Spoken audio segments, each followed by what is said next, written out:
আজকে জন্মাষ্টমীর দিন, আর আজকে চলে আসলাম আমি ঠাকুর ঘরে। সমস্ত কাজ বাড়ির আগের রান্নাঘরটার কমপ্লিট করে রেখে চলে এসেছি ঠাকুর ঘরে। এসে আগে তালটা ছেনে নিলাম। এই কিন্তু ফার্স্ট আমি তাল ছানলাম জীবনের, কারণ আমি তাল কোনো দিনও ছানিনি, এই প্রথমেই ছেনেছি।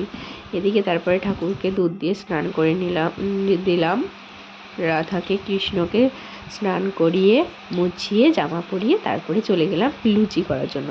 ফার্স্টে আমি ময়দাটা মেখে রেখে দিয়েছিলাম, তারপরে আমি চলে গেছি লুচি কটা করে নেবো আর পরপর সব বড়াগুলো ভেজে নেব, কারণ আমি সব কিছু রেডি করে নিয়েছি। তাল ছানার পরে তালটা মেখে রেখে দিয়েছি তালের বড়া করার জন্য, কারণ এটা তো কৃষ্ণের প্রিয় খাবার, তোমরা জানোই। তালের বড়া করার জন্য আগেই মেখে রেখে দিয়েছি, আর রেখে দিয়েছি কলা মেখে, কারণ কলার বড়া করব।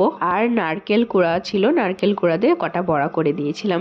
3 রকমের বড়া করেছি, আর একটা পিঠে মতো করেছি তাল দিয়ে, চিনি দিয়ে আর ময়দা দিয়ে একটুখানি পিঠে মতো করেছি। এদিকে নারকেল বড়া, এদিকে কলার বড়া, আর এই যে হলো তালের বড়া।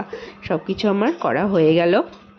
আর এটা দেখো নারকেলের বড়াটা কত সুন্দর হয়েছে। সমস্তটা আমাকে একাই করতে হচ্ছে, কারণ আমার শাশুড়িমা বাড়িতে ছিল না, উনি গেছে কলকাতাতে। এদিকে আমি প্রসাদ সব রেডি করেছি, ঠাকুর গুছিয়েছি, ঠাকুরকে স্নান করিয়ে নতুন জামাটা পোশাক টোশাক সব পরিয়ে এদিকে প্রসাদ রেডি করেছি। একটু তাল ক্ষীর করেছিলাম, দেখো সেটাও দিয়েছি। 5 রকমের মিষ্টি দিয়েছি, লাড্ডু দিয়েছি, লুচি করেছি। আর এদিকে দেখো আমার রাধাকৃষ্ণ কত সুন্দর লাগছে। শুভ জন্মাষ্টমী সবাইকে জানাই। সবাই বলো কেমন হয়েছে কমেন্টে।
তোমরা কেউ কিছু মনে করো না, ভিডিওটা স্পিডে হচ্ছিল।